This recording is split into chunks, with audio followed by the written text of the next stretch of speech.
बिस्मिल्लाहिर्रहमानिर्रहीम अस्सलामु अलैकुम वरहमतुल्लाहि वबरकातुहू। Welcome to online classes Iqra Huffaz boys secondary school.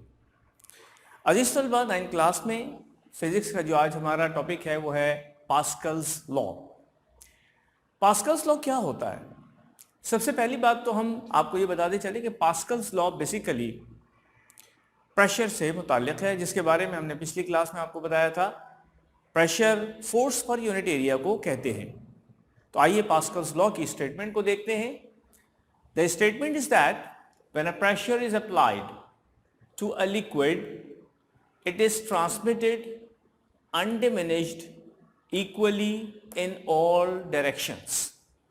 When a pressure is applied to a liquid, it is transmitted undiminished equally in all directions. सबसे पहली चीज तो यहां पर हम आपको ये बता दें कि हमने क्या किया।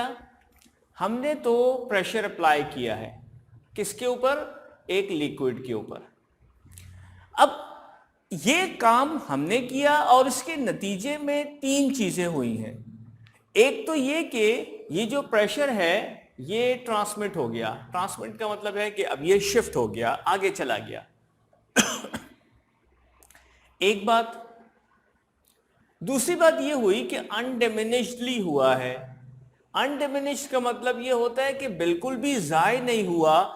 एक प्रेशर का एक जर्रे के बराबर भी पास्कल्स जो हम उसका यूनिट लेते हैं वो ज़ाय नहीं हुआ। यानी सारा का सारा प्रेशर ट्रांसमिट हुआ है। ये प्रेशर ट्रांसमिट हुआ है अनडिमिनिश्ड, बिल्कुल ज़ाय नहीं हुआ, सारा का सारा ट्रांसफर हो गया, ट्रांसमिट हो गया। तीसरी चीज जो है वो है इक्वली।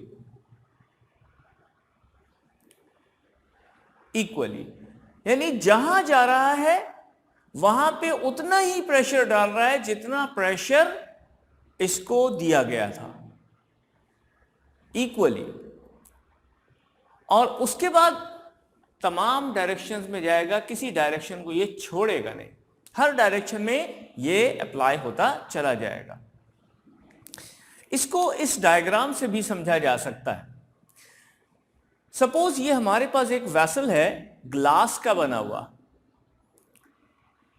या किसी भी मटेरियल का आप कह लें।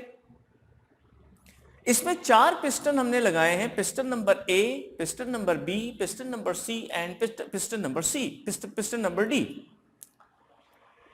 पिस्टन ए से हमने प्रेशर इंसर्ट किया है। देखें आप, एरो उस तरफ लग रहा है, इसका मतलब है कि प्रेशर इसके ऊपर डाला जा रहा है। और pressure definitely force per unit area, force लगाएंगे और इस एरिया के ऊपर जिसके ऊपर पिस्टन चल रहा है, जिस एरिया पे, वहां से वो प्रेशर अंदर डेवलप हो जाएगा, अंदर इंसर्ट हो जाएगा।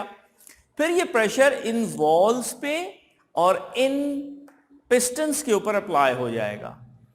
और हम ये देखेंगे कि जितना इसने डिस्टेंस कवर किया है पिस्टन ने, उतना ही डिस्टेंस ये भी कवर करेगा, ये भी कवर करेगा, ये भी कवर करेगा।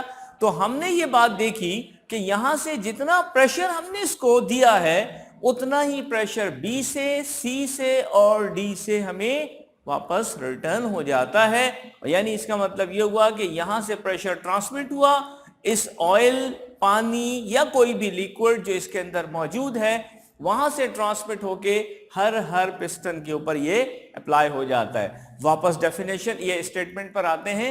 When a pressure is applied on a liquid it is transmitted. ये ट्रांसमिट हुआ, यहां पे भी किया, यहां पे भी किया, यहां पे भी किया, इवन वॉल्स पे भी जा रहा है, अनडिमिनिश्ड। यानी इसका मतलब ये हुआ कि अगर यहां पर आपने 30 पास्कल्स का प्रेशर इस पे दिया है तो जब हम बी पे, सी पे और डी पे इसके प्रेशर का टोटल करेंगे तो वो 30 के ही इक्वल हो जाएगा। उसके बाद इक्वली जितना प्रेशर यहां पड़ रहा है उतना ही प्रेशर यहां पर भी, उतना ही प्रेशर यहां पर भी। इसका मतलब है कि अगर ये 30 पास्कल्स आपने दिया है, 10 पास्कल, 10 पास्कल, 10 पास्कल, तीनों इक्वली डिवाइड हो जाएंगे आपके पास। ठीक है? इसी तरीके से in all direction, her direction में आपको यह मिलेगा, हर वॉल पे, हर पिस्टन पे। तो इस डायग्राम के जरिए से हम इस स्टेटमेंट को आसानी से समझ सकते हैं। अच्छा, अब इसकी एक एग्जाम्पल देखते हैं जो कि हाइड्रोलिक लिफ्ट की जरिए से हमें मिलती है। हम आमतौर पे सर्विस स्टेशंस पे इस तरह के हाइड्रोलिक लिफ्ट्स को ऑब्जर्व कर सकते हैं।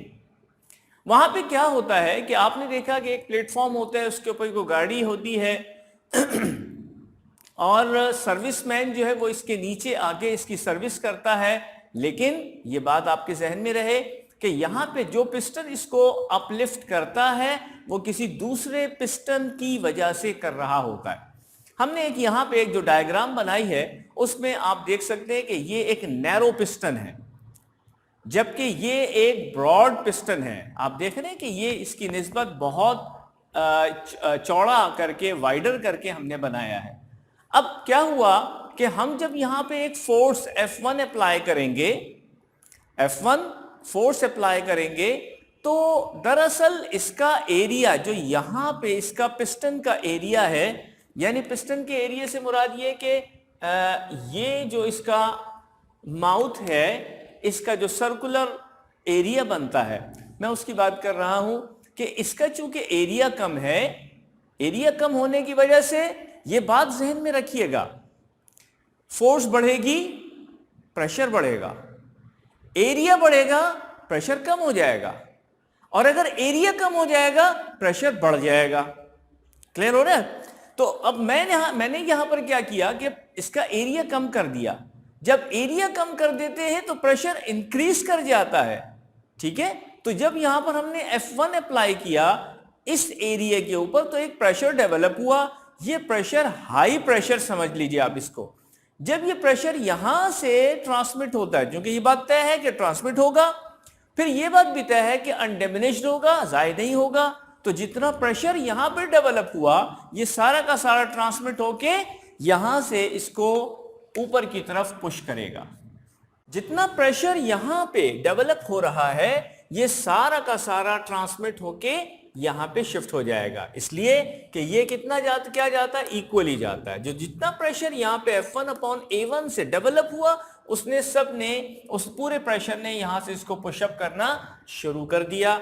और अब क्या करते हैं, अब हम ये देखते हैं कि ये देखना पड़ेगा कि F1 ज्यादा है या F2 ज्यादा है। देखिए बात जहन में रखिए, F1 हमारी लगाई हुई फोर्स है, F2 इस पिस्टन की फोर्स है जो इसको अपलिफ्ट कर रही है, गाड़ी को ऊपर की तरफ पहुंचा रही है। चुनाचे हम तो ये चाहते हैं कि F1 कम हो जाए, हमें कम फोर्स लगानी पड़े, और हम ये भी चाहते हैं कि F2 ज्यादा हो जाए ताकि ये ज्यादा फोर्स के साथ इसको ऊपर शिफ्ट कर दे। बीच में कहीं पर प्रेशर को इक्वल कर दिया हमने। आइए इस बात को जरा यहां देखते हैं। हमारे साथ हमारे पास एक जो इक्वेशन है वो ये है कि ये जो प्रेशर हम अप्लाई करते हैं वो इक्वल होता है ट्रांसमिट होने के बाद। तो हमने यहाँ पर दो सिस्टम बनाए हैं, एक यहाँ पे प्रेशर डेवलप हो रहा है, एक प्रेशर यहाँ डेवलप हो रहा है। लेकिन हमें ये मालूम है चूंकि इक्वल होता है इसलिए ये वाला प्रेशर और ये वाला प्रेशर दोनों इक्वल हो गए। यानी यहाँ पे इस कंडीशन में जो हमारा डेवलप करदा प्रेशर है वो अप्लाइड यानी बाद में जो बड़े सिलेंडर के ऊपर अप्लाई होने वाला प्रेशर है उसके इक्वल हो जाएगा। P1 equals to P2। अब P1 की वैल्यू क्या होती है, F1/A1, और P2 की वैल्यू होती है F2/A2।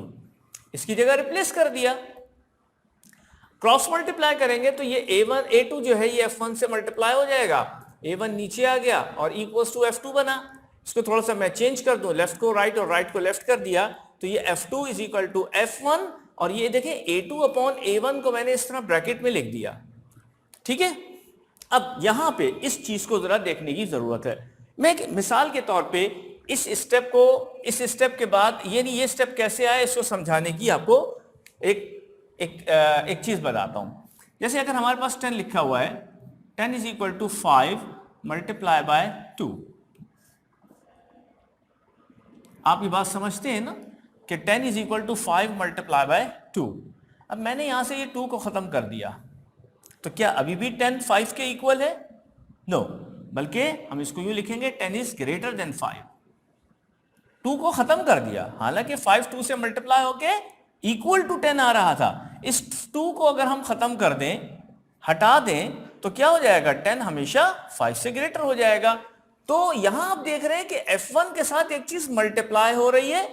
अगर मैं इसको यहां से पूरा का पूरा फैक्टर खत्म कर दूं तो क्या अभी भी F2 F1 के बराबर होगा?